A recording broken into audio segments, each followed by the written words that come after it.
BJP ने Bihar, UP और तमिलनाडु समेत कई बड़े राज्यों में सहयोगी दलों के साथ सीटों का बंटवारा कर लिया है, लेकिन अभी तक 48 सीटों वाले महाराष्ट्र में समझौता नहीं हो पाया है। और इसी बीच महाराष्ट्र नवनिर्माण सेना के नेता राज ठाकरे भी दिल्ली पहुंच गए हैं और यहां पर बीजेपी के शीर्ष नेताओं के साथ मुलाकात करने वाले हैं। बीजेपी सूत्रों का कहना है कि राज ठाकरे को साथ लाकर दक्षिण मुंबई की सीट को साधने की तैयारी में है बीजेपी।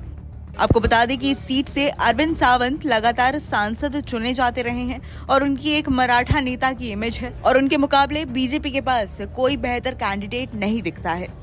उन्होंने 2019 के आम चुनाव में मिलिंद देवड़ा को हराकर जीत हासिल की थी। इसके अलावा 2014 में भी वही जीते थे। अब मिलिंद देवड़ा कांग्रेस छोड़कर एकनाथ शिंदे खेमे की शिवसेना में चले गए हैं। बीजेपी की कोशिश है कि दक्षिण मुंबई सीट गठबंधन में उसे मिल जाए और वहां से किसी मजबूत मराठा नेता को वो उतारे। दक्षिण मुंबई वो क्षेत्र है जहां राज ठाकरे का भी प्रभाव है।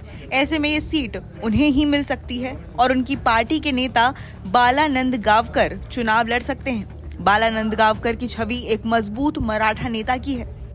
इसके अलावा पूरे मुंबई और आसपास के इलाकों में बीजेपी को ताकत मिलेगी। इसकी वजह यह है कि मनसे का भी एक प्रभाव क्षेत्र रहा है। आपको याद दिला दें कि 2009 के लोकसभा चुनाव और विधानसभा चुनाव में तो एमएनएस के करीब 5.5% वोट आए थे। 2014 के बाद ये कम होता दिखा, लेकिन इसकी वजह बीजेपी की उभरती शक्ति है। लेकिन अब जो वोट बैंक बचा भी है वो यदि बीजेपी के साथ आते हैं तो 1 और 1 11 जैसी स्थिति होगी। इसके अलावा बीजेपी की रणनीति ये भी है कि अजीत पवार और एकनाथ शिंदे गुट पर भी दबाव बनाकर रखा जाए।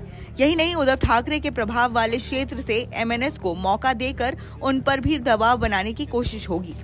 बता दें कि राज ठाकरे भी बीते कई सालों से लगातार राजनीतिक नेपथ्य में है।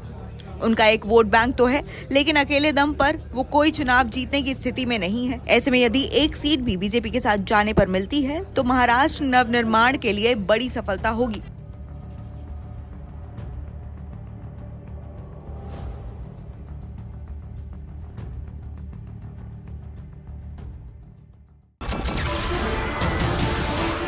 नमस्कार, मैं हूं मानक गुप्ता। अगर आपको हमारा ये वीडियो पसंद आया हो तो इसे लाइक और शेयर जरूर करें और हाँ, हमें सब्सक्राइब और फॉलो करना ना भूलें ताकि आप देश और दुनिया की कोई खबर मिस ना करें। तो जुड़े रहिए हमारे साथ और देखते रहिए न्यूज़ 24।